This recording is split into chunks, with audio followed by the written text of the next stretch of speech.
Vou começar contando um pouquinho para vocês, né, o que é o Qianpo, para vocês entenderem da onde vem esses conselhos do Qianpo. Então, o Qianpo, de uma forma bem resumida, ele foi fundado por um mestre tibetano na China. Não se tem dados corretos sobre o ano que isso aconteceu, porque por muitos séculos o Qianpo foi apenas um conhecimento oral, transmitido oralmente. Então não tem muita coisa escrita sobre o Qianpo antigo. Bom, como se diz que há uma relação entre o Qianpo ter surgido na dinastia Han, é uma dinastia chinesa que aparentemente vai do século II ao século VIII, então o Qianpo surgiu entre o século II e o século VIII na China, através de um mestre chamado Tsong Tongkai. E esse é o nome fundamental no Qianpo, porque é o fundador do Qianpo, né?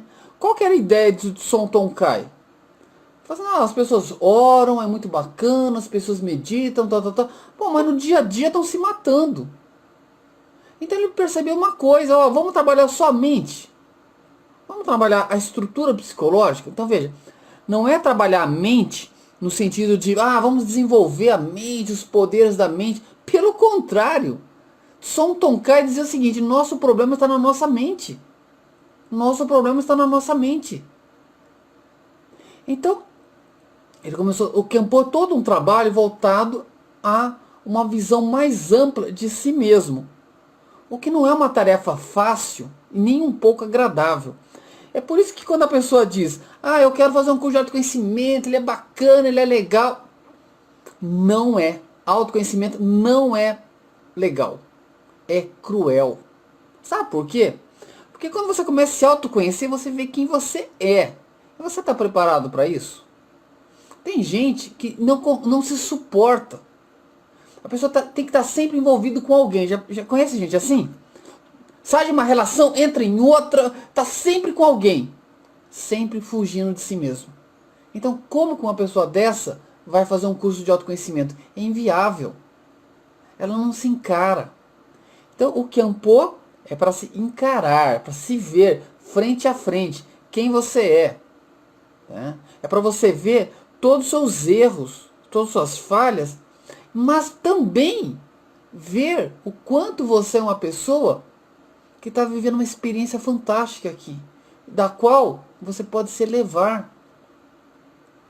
Então, o conhecimento do Qianpo é um conhecimento voltado a uma melhoria humana. Mas não é uma melhoria pautada naquilo que as pessoas gostam. Eu tô evoluindo, eu sou uma pessoa evoluída, blá blá blá blá blá blá. As pessoas gostam de mentir para si mesma. Isso é cruel. Isso é muito ruim. Porque quando uma pessoa começa a mentir para si mesma, e vocês conhecem assim de gente que se acha evoluída, que se acha espiritualmente avançada, que se acha escolhida. Gente, a nossa realidade não é essa. A nossa realidade não é essa. Agora, quanto mais a pessoa vai se intoxicando com essas ideias, mais longe ela está da verdade.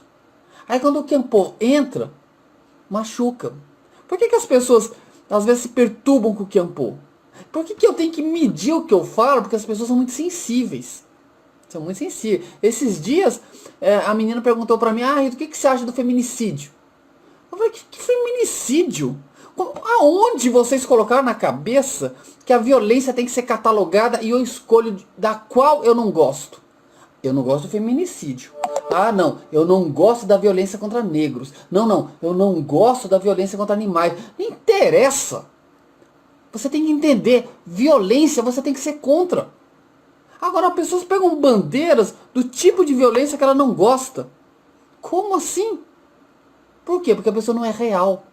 A pessoa não consegue se ver como ela é.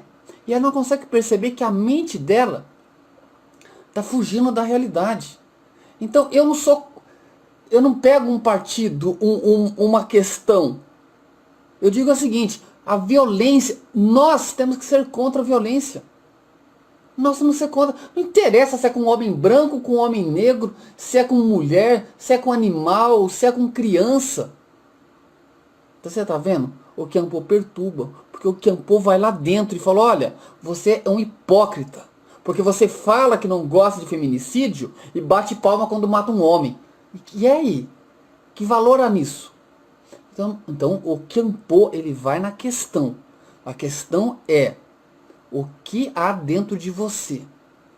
Então quando você levanta uma bandeira a favor de uma coisa, é porque você é contra uma outra coisa. Então automaticamente você já está num conflito. Todo conflito surge por divisão. Então nós temos que aprender a não entrar nessas bandeiras que as pessoas adoram levantar. É lógico. Oh, meu Deus do céu. Eu sei que tem alguém pensando, ah, Hildo, mas quando mata uma mulher é muito cruel. A morte é cruel. Todo assassinato é cruel. Então assim, nós temos que parar e rever muitas coisas dentro de nós. E é isso que o Kempo faz. Então o Kempo começa a mostrar, olha, o que está lá atrás? A mitomania, a mania de grandeza que nós temos. No campo espiritual, assim de gente. É por isso que eu tenho uma agonia. As pessoas falam, ah, mestre Rio. Eu falo, não sou mestre de nada. Eu sou um estudante como você. Só isso. Não sou mestre de nada. Tá? Por favor, me deixe errar. Porque mestre não erra, né? Imagina se eu coloco na cabeça que eu sou mestre. Aí eu começo a fingir que não erro. E se eu fingir que não erro, eu vou acabar acreditando. E desse jeito, eu vou me enganando e todo o meu processo de evolução espiritual vai por água abaixo. Então, não podemos cair nessas armadilhas. Não podemos cair nessas armadilhas. Nós não podemos perceber o mundo de uma forma tão fragmentada. Temos que olhar o todo. Temos que entender, sim, somos sementes do sagrado. Sementes, não germinamos ainda. Não germinamos. Uma vez perguntaram assim para mim, Hildo, é correto a pessoa dizer eu sou um Deus em miniatura? Eu falei, teoricamente sim, mas na prática não. Na prática não. Em essência, somos deuses, né? Até na Bíblia Jesus fala isso, até Jeová fala isso. Mas tem que ter um detalhe, nós somos deuses em potencial para isso. Aí vem todo o trabalho de espiritualidade, de melhoria, ou que nome você queira dar para isso. Tá? Então o Kempo vai surgir nesse meio, com essa proposta. E aí o que vai acontecendo?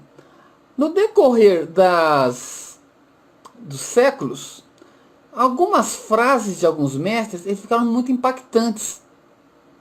E eu não sei quem, ninguém sabe como, alguém foi anotando isso e foi repassando. Por exemplo, o primeiro conselho do Kempo diz, você só tem um inimigo e um campo de batalha, a sua mente. Essa frase é uma frase do fundador do Kempo. Né? Son Ton Kai. Foi ele que fundou o Kempo e foi ele que colocou essa frase. E alguém foi anotando. E no decorrer dos séculos, foram anotando outras frases. Por fim, o Kempo ele tem uma estrutura pautada em alguns pilares. Um dos pilares são os conselhos. Os conselhos são os pilares do Kempo. O outro pilar se chama Chondon. Chondon são os impulsos internos que fazem você fazer o que você faz. Então, por exemplo, a questão não é o que você faz, é qual impulso está por trás. Quando Jesus expulsou os vendilhões do templo, ele bateu, tal, ele estava com raiva. Sim, externamente é raiva. O Chondon dele era outro. O impulso era sagrado. É o impulso organizador que ele precisava ali. Então nós estudamos conselhos, estudamos Chondon, estudamos a própria psicologia do Kempo, estudamos uma prática chamada Chao Fei, que é uma prática de mergulho interno. Né? Essas são as coisas mais... sem falar os 49 portões, que são processos internos que têm que ser rompidos para atingirmos um grau melhor. Então o Kempo é pautado nessas questões.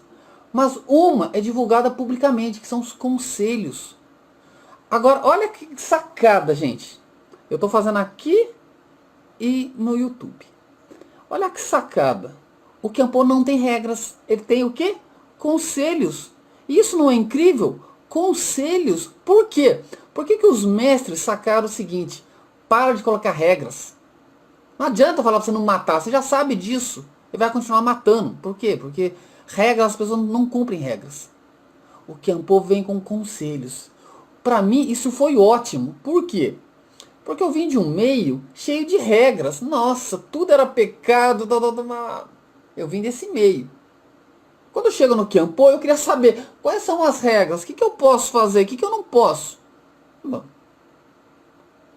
tem a ver com a sua consciência, Hildo. O que nós temos para te dar aqui são conselhos. Então, algumas pessoas no grupo falam assim, ah, mas esse conselho aqui não cabe em todo momento. Ué, gente, é um conselho, não é uma regra. Claro que não cabe a todo momento. Né? Uma pessoa me perguntou de um dos últimos conselhos, né? Não se neutralize, mas seja diplomático. Ah, Rito, mas tem hora que não dá para ser não dá para neutralizar sem ser se neutralizar sem ser diplomático. Fala, filho, tem hora que você tem que gritar, grita. Ué, tem que gritar, grita. Qual que é o problema? É um conselho, não é uma regra. O Kempo tem conselhos. Agora, à medida que você vai entendendo os conselhos, as coisas vão ficando mais interessantes. Tá? Então, são 48 conselhos. Mas por que eu não passo além do 40º? Porque tem uma questão entre o 41º e o 48º. Eles são um nível de conselhos chamado koan. Não são frases simples de serem entendidas. Não dá para discutir, porque já são koans, já são conselhos para as pessoas que estão fazendo um trabalho muito profundo e precisam de algumas orientações. Eles não fazem sentido para o nosso dia a dia. Então eu não passo isso no grupo. Tá? Para esses conselhos você tem que estar estudando o Kempo, né? Aí sim faria sentido. Tá? Por isso que eu não passo do 41º ao 48º. Bom, também tem um detalhe nos conselhos. Os conselhos que eu passo para você é os conselhos chamados Conselhos Modernos do Kempo, que é de mais ou menos 1910. Com um grande mestre do Kempo, um dos últimos grandes mestres do Kempo, chamado Mestre Lee. O Mestre Lee alcançou uma graduação dentro do Kempo extremamente rara, que é a do Niraya. Porque veja bem, nós, estudantes de Kempo, somos Kirayas. Quando nós entramos no Kempo, nós somos Purayas. Puraya significa criança. Então, um estudante de Kempo é um Puraya. Num certo momento, ele vai receber o título de Kiraya. Ele recebe esse título de alguém que já tem esse título. Né? Então, ele recebe o título de Kiraya. Kiraya, ele deixou de ser uma criança. Ele deixou de se encantar com um monte de coisas fantásticas e legais. E ele entendeu, para tudo e foca no seu desenvolvimento interno. Depois, então os mestres do Kempo todos são Kirayas. Né? Os instrutores de Kempo são Kirayas. Mas alguns mestres recebem o título de Niraya. O último Niraya é o mestre Lee, que morreu mais ou menos em 1920. Um Niraya, a palavra Niraya significa sem dualidade. Ele não tem dualidade. Se diz o seguinte, o Kiraya é um buscador. O Niraya não busca nada. Olha que legal, ele não busca mais nada. Ele se encontrou. Né? Então o mestre Lee foi um grande Niraya. E ele pegou os conselhos e reescreveu numa linguagem moderna para divulgar publicamente. Por quê? Porque os conselhos, no seu formato original, tem mais de 1000 anos, gente. É uma linguagem muito estranha para a maioria das pessoas. Eles são repassados apenas para estudantes avançados do Kempo. A gente falou, olha, está vendo esse conselho? Ele é o resuminho de uma coisa maior. Não que esse resumo esteja errado, pelo contrário, ele é perfeito. O mestre Lee foi de uma perfeição incrível em reduzir o conselho para uma linguagem mais convencional. E reservou o estudo do conselho para estudantes do Kempo, que já entendem muita coisa, já entende o que é um Chondon, né? Já entende, né, o que são os 49 portões, já entende da psicologia do Kempo, já entende, né, já tem uma bagagem para fazer uma leitura mais precisa. Então, os conselhos do Kempo são frases de mestres do Kempo, né, que data de mais de 1000 anos, que foram catalogadas, se mantiveram, fizeram parte depois, né, do processo de estudo de Khenpo, tá certo? Então, o grupo de estudo de Khenpo, de conselhos do Khenpo, é um grupo onde o que eu faço? Eu coloco o conselho, eu faço uma visão geral do conselho, eu falo como que usa esse conselho para o seu relacionamento, como que você usa esse conselho para o seu trabalho. É uma visão prática. Mas os conselhos são mais profundos, tá? Mas tudo é gradativo, tá certo, gente?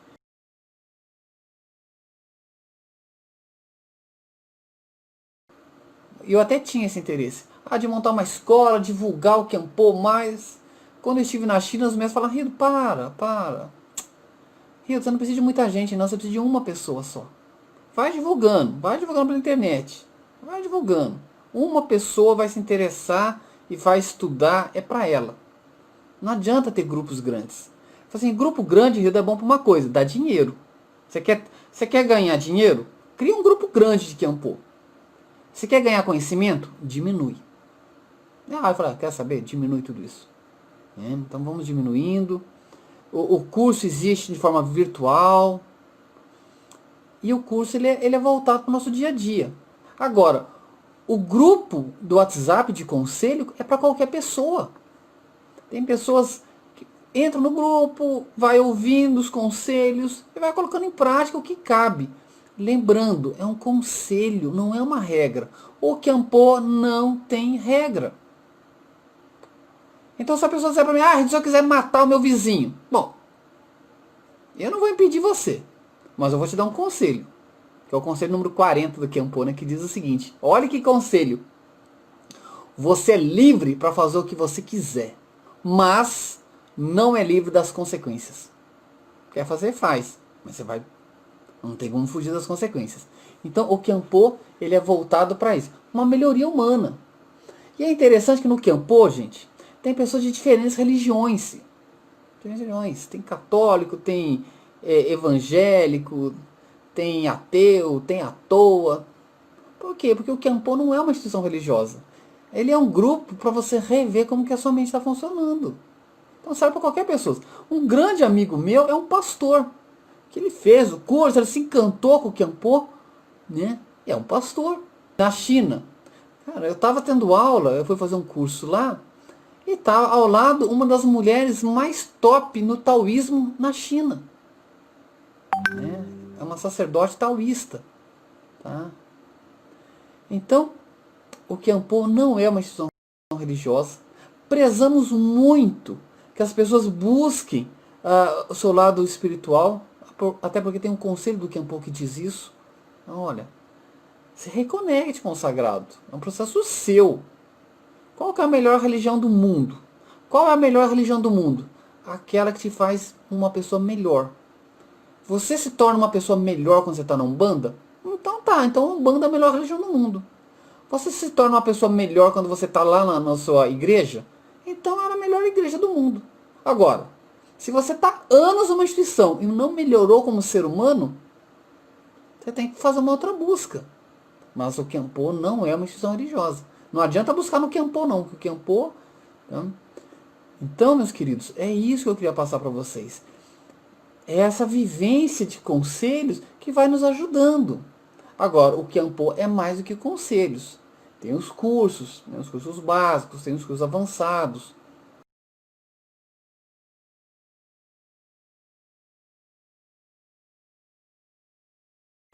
Quando você entende como que a mente funciona, é por isso que, por exemplo, quando eu atendo pessoas, né? A pessoa, tô com problema, tal. É por isso que eu costumo dizer que a mente humana é perturbada. Por quê? Porque, no geral, os chondongs destrutivos fazem mais parte da vida da pessoa sem ela saber. Então, tudo que ela constrói acaba indo contra ela mesma. Já percebeu? A pessoa constrói um negócio que no final vai contra ele. A pessoa constrói uma família que no final vai contra ele. A pessoa estuda tanto para passar num concurso que no final vai contra a própria pessoa. Por quê? Por causa dos chondongs internos e impulsionadores. Então o Khenpo estuda tudo isso e muito mais, tá bom? Então, meus queridos, nós vamos encerrar por aqui. Gente, muitíssimo obrigado a todos vocês. Foi um prazer inoxidável estar com vocês, tá bom? Um beijo e até mais.